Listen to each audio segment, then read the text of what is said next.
So the video might not be as clear on these because I spilled salsa on my phone when we were eating.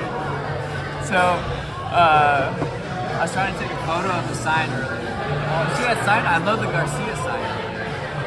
I didn't see it. It's very like prominent and it just looks really cool. So I just love how it like stands out in Lincoln Square. You can see it. We're here, Brandon, and it's been a while since we've seen each other. Almost a year. We gotta hang out more. Like we used to hang out 2020 summer, like all the time. Me, you, and Felipe, we go to Latin restaurants around the city. We would just try the food. And you guys are food guys. Yeah. So like you're educating me on just like all the different foods and the culture of the food. It's a lot of fun. I remember it was like every week trying a new restaurant. A Latin restaurant. It was good. It was fun. So what was your favorite restaurant we went to? I think I don't have a favorite restaurant, but I would say I like Peruvian food. It's my favorite. In the ceviche? No, chicha morado? Oh, chicha morado. Oh my god. It's so good. It's my favorite thing. Yeah, Peruvian food is good. I would say another place I liked was the Colombian restaurant we went to on like Lincoln and Irving Park. The steak there was fantastic.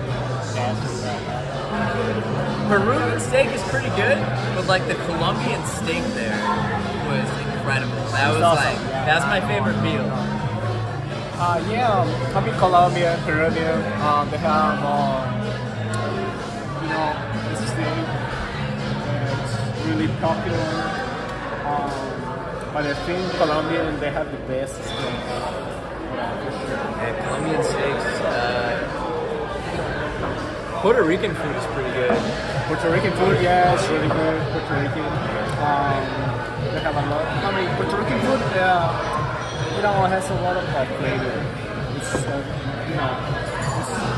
very good.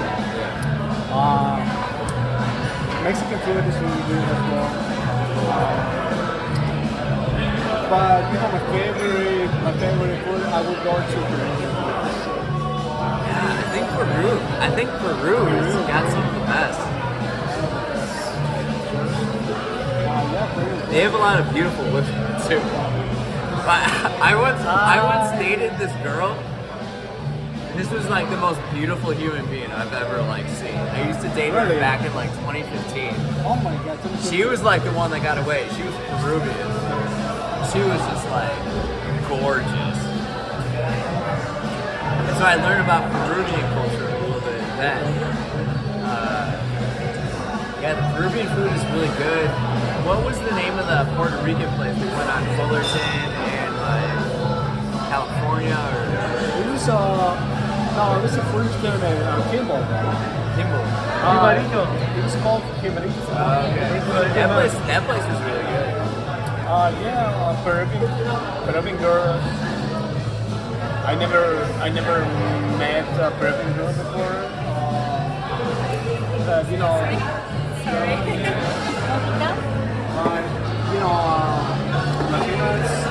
So I got mojito right here.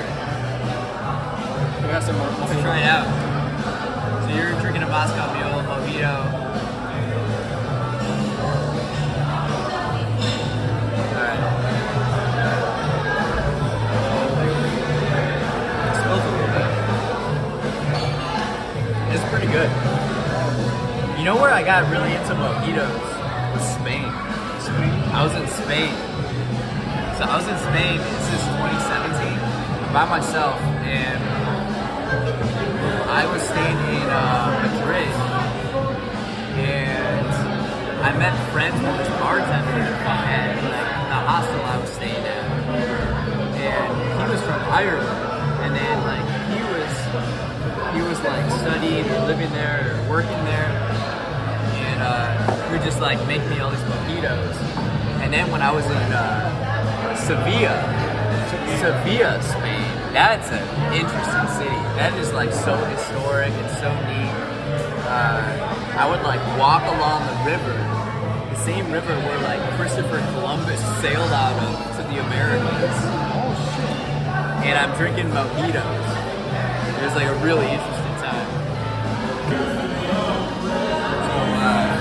We're with Brandon, and I'm drinking a mojito. I was just saying how I got really into mojitos when I was in Spain, and then whenever I go to Miami, I drink mojitos, and I get like more into rum.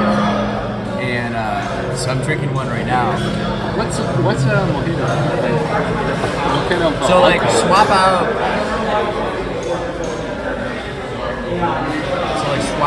If you're thinking of like a margarita, you swap out the tequila for rum, but then you also put more lime juice or no. The big difference is like it's kind of like a daiquiri but with like mint.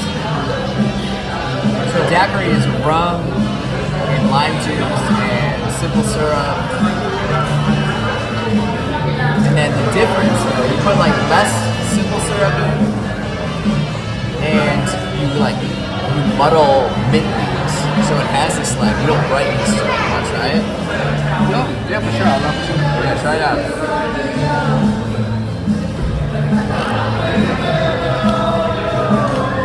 Oh, I can. It has this like freshness to it. No, I mean yeah, the freshness, and I can taste the mint. Mint. There's a lot of it. I can taste it. So like when I was in Miami. What's the first thing? Yeah. So when I was in Miami, I'm staying at a friend's place, and he lives in Miami Beach, like a high rise, right? And it has like 3 balconies on the like 10th floor. So every view has the ocean and the ocean. So at night I would make mojitos and just like be out on the balcony in Miami, just like look out onto the Atlantic Ocean. And it's just like a cool experience. So like when I drink mojitos, it's always like a really interesting experience. I have a lot of like memory with drinks and like different things I was drinking at the times in my life, like different times in my life and like what I was drinking at the time. I have these like memories, just like music in a way. Yeah, music is you know, you remember about music, you know, like every place you go, you know, every moment you're there. You remember about music, or like you say, drinks. Yeah, it's one of the things. But I got like really into I think reggaeton music because of you. Like you were always in the kitchen just playing reggaeton music, and it was just like a fucking party whenever we go back there. And it's like it had this great vibe to the restaurant, and just like community feel between everybody. And then like afterwards, you guys would come out after your shift and like have a couple drinks, and I'd make like a reggaeton playlist. La Cocina de El Estacion playlist on Spotify. He made a reggaeton playlist for us, and you know what? It was super good. It was good. So then we would just like jam out to it. Like literally, every shift. You know, like literally, he choose like the best like songs, you know, for every single artist. I was bro. I couldn't even do it, but he did it. I really like J Balvin. I'm a J Balvin guy. I like J Balvin. But he was. I mean, I think it's interesting, and I'm happy because somebody from I mean, we're Latinos. We like Latin music, and I'm happy somebody else likes reggaeton music, and Rich, he likes Bad Bunny, That's good. That's good. So I was asking you. See, I thought the Bad Bunny concert was gonna be in like October, November. Turns out it was like a week ago. Dude, we should have went to that. We should have gone. That would have been so much fun. Man. Uno más grande. Otra más y otra más. Yeah, I went to the concert and it was amazing. Oh, bro, it was really good. So how big of a tie does he have to Puerto Rico? Like, how much of him is affiliated with Puerto Rico? How much? Yeah. I don't know. Yeah, I mean, I would say a lot. He made a concert on it was January, and then he made a concert like 2 weeks ago. And then I don't know when he's coming back. Maybe for next year. But he went to Solar Fair. Solar Fair is everything is packed. Yeah. I've only gone to Soldier Field twice. Right? Once for a preseason Bears game back in like 2016. We used to host people on Airbnb, and we had this guest staying with us for a month from Australia, and something he wanted to experience was American football. But since this was August, it was just like a preseason game. So we went and they played the Eagles, and that was my first time at Soldier Field, preseason Bears game. And then the second time was a Rolling Stones concert in like 2019. I went with my friend Carmen, and that was a really fun experience. But those are the only two times. A Bad Bunny concert, or I would like to go to more shows like that, I think. Yeah, for sure. I'm trying to go to a Bears game. I'm not. I have to be honest. I'm not a fan of American soccer. I'm not a fan. Bears is a hard team to get into, though. I know. I'm not a fan. But you would have been a fan though, or you would be a fan if they were good. If they were good, you would follow. But they're not. Yeah, I mean, I'm not, to be honest. I got my brother-in-law is a really huge fan, like a huge fan of Bears team. He's like a really huge fan. That's so strange. I apologize for any Bears fans out there. I'm a Packer fan. No, I know. And like, I don't understand how you can be a Bears fan with just the whole ineptitude of the organization. How can you stand for that? I know. But you know what the thing? It's not here. He's not here. It's in my country. Like, he's a really huge Bears fan, but he's not here. He's in my country, like a different country, but he's a really huge fan. Why the Bears? Jeez, I just don't understand that. I know. Why, if you're a free agent, right? Why would you pick that team? Like when I'm getting into soccer, you know who I'm a fan of? Real Madrid, Barcelona. No, you gotta choose just one. I would go Barcelona, I think, over Oh my Real god. Madrid. But that's why I want to go to Because Barcelona is more of my vibe. When I was there, like that city I loved a little bit more than Madrid. I appreciated Madrid, but like Barcelona was, I think, the coolest city I've ever been to. Hell no, Madrid is better. No, so get this. I was in Barcelona. This is probably one of the best days of my life, but like it was capped off by, it was El Clasico. So I happened to be in Barcelona during El Clasico, and they were playing in Madrid, and I went to this American bar where they played the game, but the prices of all the drinks fluctuated throughout the night. So the bar menu would be this like stock ticker. Because it was emulating the New York Stock Exchange and like America, right? So if you're like stereotyping America, so you would have that. So like a Heineken might be $4, you know, right now, but in 10 minutes it could be $7 or $2 or like really. So it's all based on that, yeah. And so that they had El Clasico on. And everybody's packed and everybody's watching this. And this was the game where Messi scored within the last minute the game-winning goal.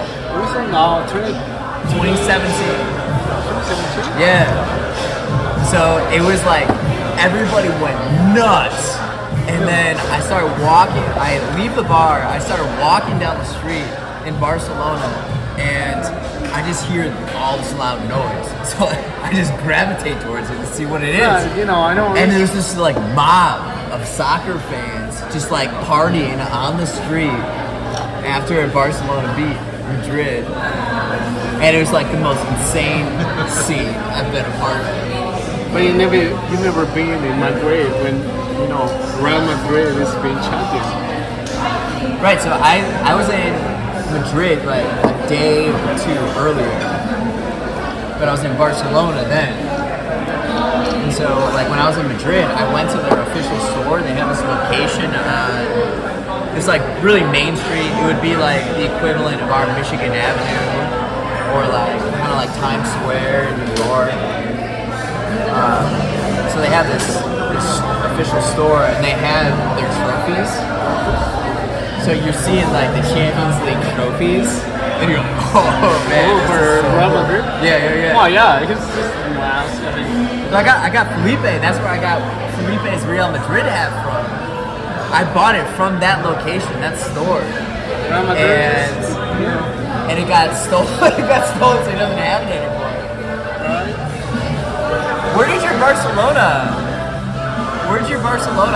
hat go to? What happened to that? In the house. But yeah. What is the best team in Guatemala? Well, I'm gonna say it. I don't think you know the team for sure.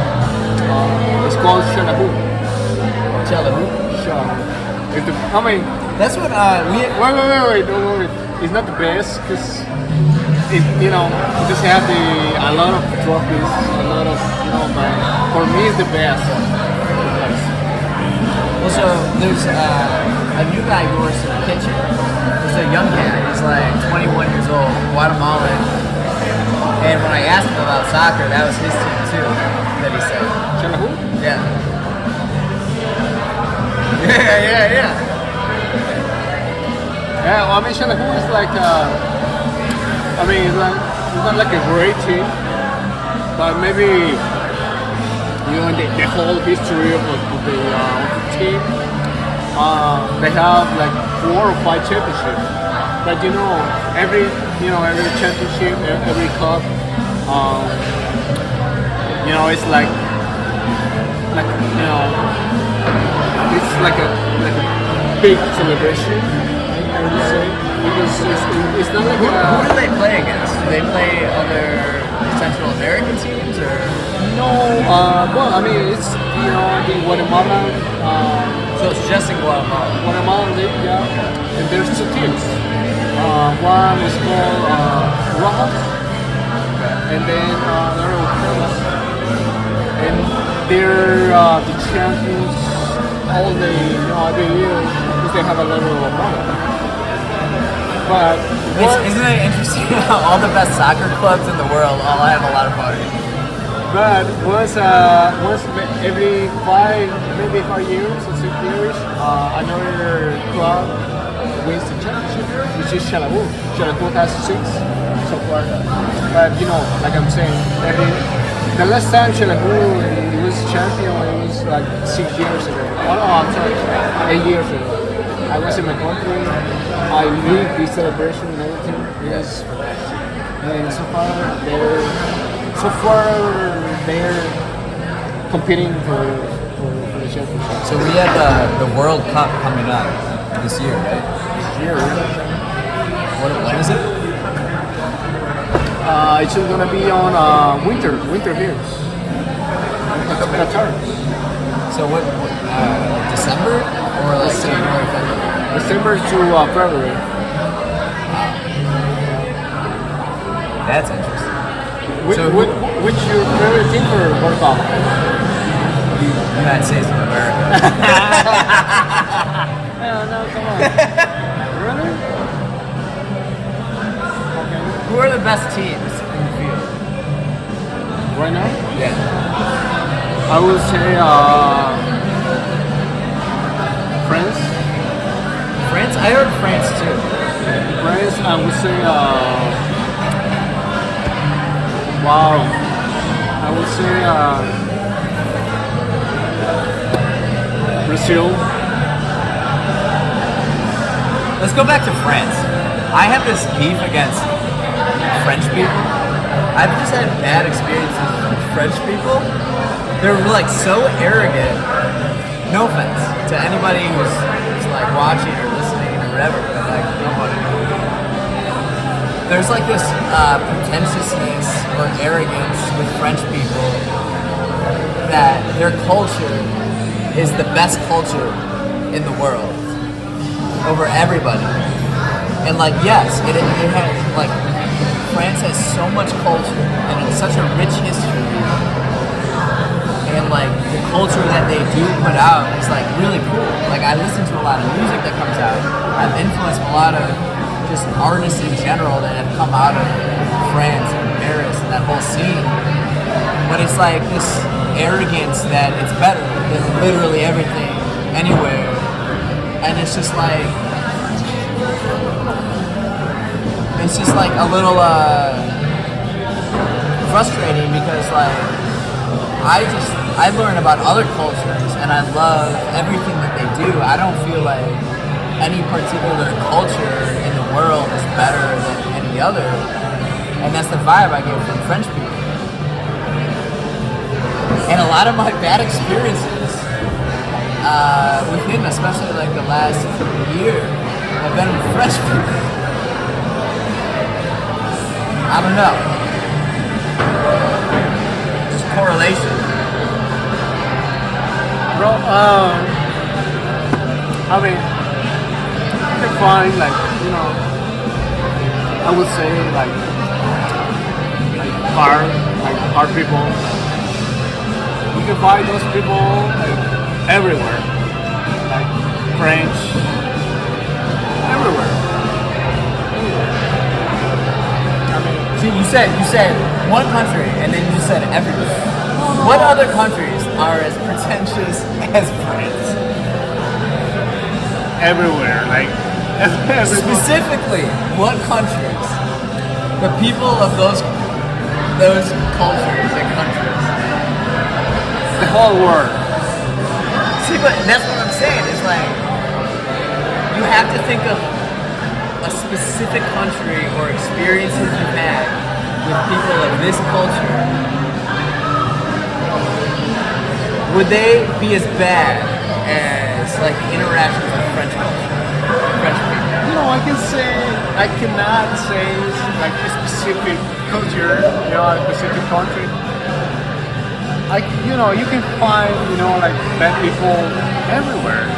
It's not bad. It's just like I know nothing is good or bad. It's just like there's an attitude I don't appreciate. I know, which is bad, but I don't think, you know, it's everywhere. You know, you can find some people like. What about this? What about Argentina a little bit? No. You know, like. I'm getting some response from the audience. The audience, no. I don't know. I get this kind of vibe from Argentina that they feel like they're like the hot shots of South America. That's the vibe I get. You're right. You're right. I'm right. I'm right? I'm right, because I'm Latino. He's right. Right. I mean, what I'm trying to say is that you can find that, that kind of people everywhere. But I'm saying collectively, it's like a culture that has those characteristics. Like, it's very distinct or like distinguishable. Those kind of like traits about them. You know what I mean? I think I wouldn't go to like a specific culture. I wouldn't go to a specific kind of people. I would say you can find those people everywhere. The whole world. I don't have Are you saying I have selection bias? I would say no, not that, but I don't know. I mean, it's my idea. Let me give you, let me share an example with you. Alright. So I'm in Miami, and I'm at this like international bar, and you walk in, and you go to this kind of like, you go through this door, and there's this pool. So there's this gorgeous pool, and then just tables all around this pool, and there's palm trees, and there's like these hanging lights, and it's just like a cool scene. So I get some mezcal, and like I'm walking around, and I do some writing. I took a notebook. I was like writing, just like chilling, and when I leave, as like I'm leaving, I'm like done. I'm gonna go like head out and go to another place. As I'm leaving, I start smoking a cigar on the front part of the bar, like outside. So this guy comes up to me, this French guy, and he asks if I have a lighter, because I'm smoking the cigar, right? And so I hand him my lighter, and he lights a cigarette, and we get to talking, like, oh, where are you from, blah, blah, blah. So I know, like, I can hear his accent, it's a French accent, and he's from Paris. He asks where I'm from, I say Chicago, and he says, oh, I heard it's boring there. And I was like, what? What are you talking about? Who are you talking to? Like, that would... Are they stupid? That was like the most ignorant thing I've heard. And then so I'm smoking my cigar, and he goes, oh, you're really leaning into the cigar thing. And I was like, what are you talking about? And he's like, oh, smoking a cigar in Miami. And I was like, yo, I live in Chicago. I smoke cigars. You know who also smokes cigars? Michael Jordan, Al Capone. You know who these guys are? When you like see think of a photo of these characters, they got freaking cigars in their mouth. Chicago is such a cigar city, and I appreciate the culture of Miami that also embraces it. It's like other cities in America aren't like that, where they embrace that just that like boldness to smoking cigars. And then I asked for my lighter back, and then I left, and I struck up this conversation. This goes in another direction, but like this woman who was backpacking through South America, and she stopped into Miami to pick up a new phone. So she was just like in Miami for one night, and just like picking up the phone, and then going back to